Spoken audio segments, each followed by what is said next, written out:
2020 NFL season is almost over. There's just one game left to play.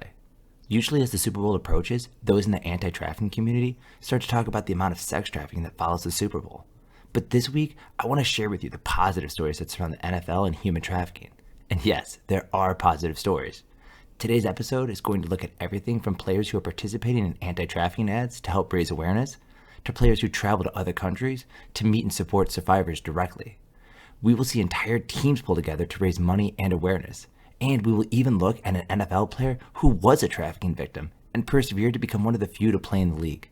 Make sure you watch this video all the way to the end, because I will also be sharing with you how former players have joined forces with one of the largest anti-trafficking organizations in the world, and how one former player started his own nonprofit to fight human trafficking in multiple ways. So let's get started, because we could all use some positive news. Now, on with the episode. This year's Super Bowl will be played in Tampa Bay, but there will not be large crowds like previous years. But just last year during Super Bowl 49, the crowds and potential for increased human trafficking in the surrounding area was a real concern.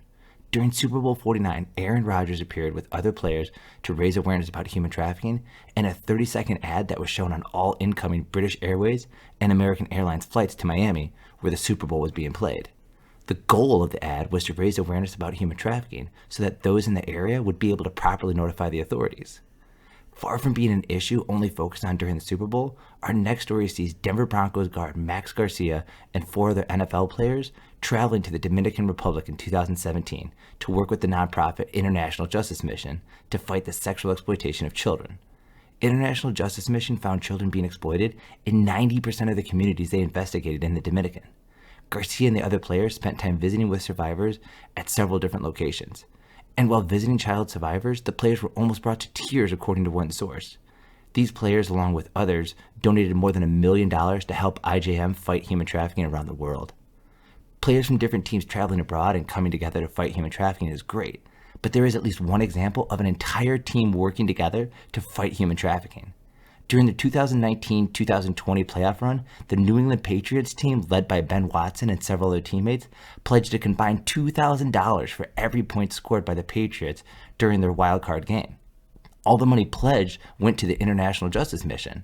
International Justice Mission has a way of connecting with players, and some former NFL players have even made a career out of fighting human trafficking with the organization.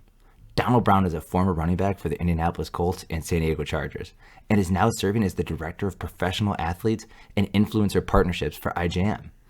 Another former player who has decided to join the nonprofit world to combat human trafficking is Tim Tebow.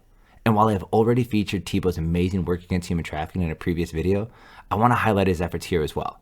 Tim started the Tim Tebow Foundation over a decade ago and works to help special needs kids, orphans, and those needing medical assistance along with human trafficking.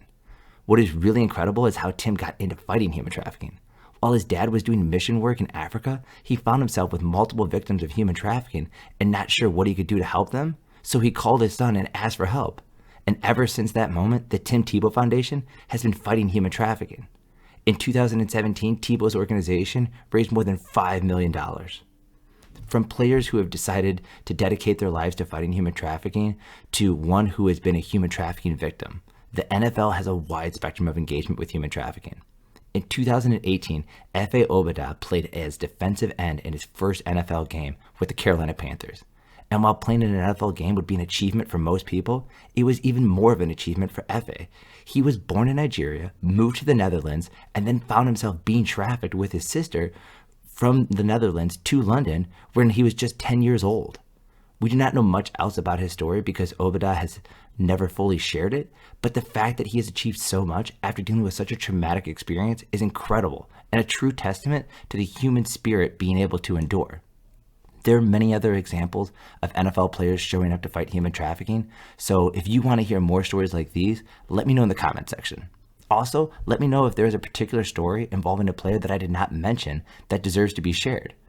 It is great to see those who have influence using it to help end modern-day slavery, so I applaud all the players who have helped and those who continue to help. That is all for this week's episode, so make sure you click the subscribe button if you want to see more episodes like this, because there are new episodes every week and you don't want to miss them. Thanks for watching.